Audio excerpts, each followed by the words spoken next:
ஈசா என்னும் அடிமரத்திலிருந்து ஒரு துளிர் தோன்றி அவன் வேர்களிலிருந்து ஒரு கிளை எழும்பி செழிக்கும். ஏசாயா 11:1.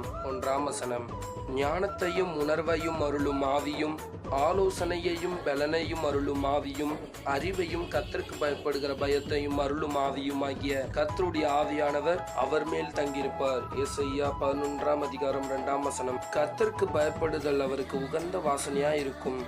அவர் தமது கண் கண்டபடி நியாயத்திற்காமலும் தமது காது கேட்டபடி தீர்ப்பு செய்யாமலும். ஏசாயா 11:3.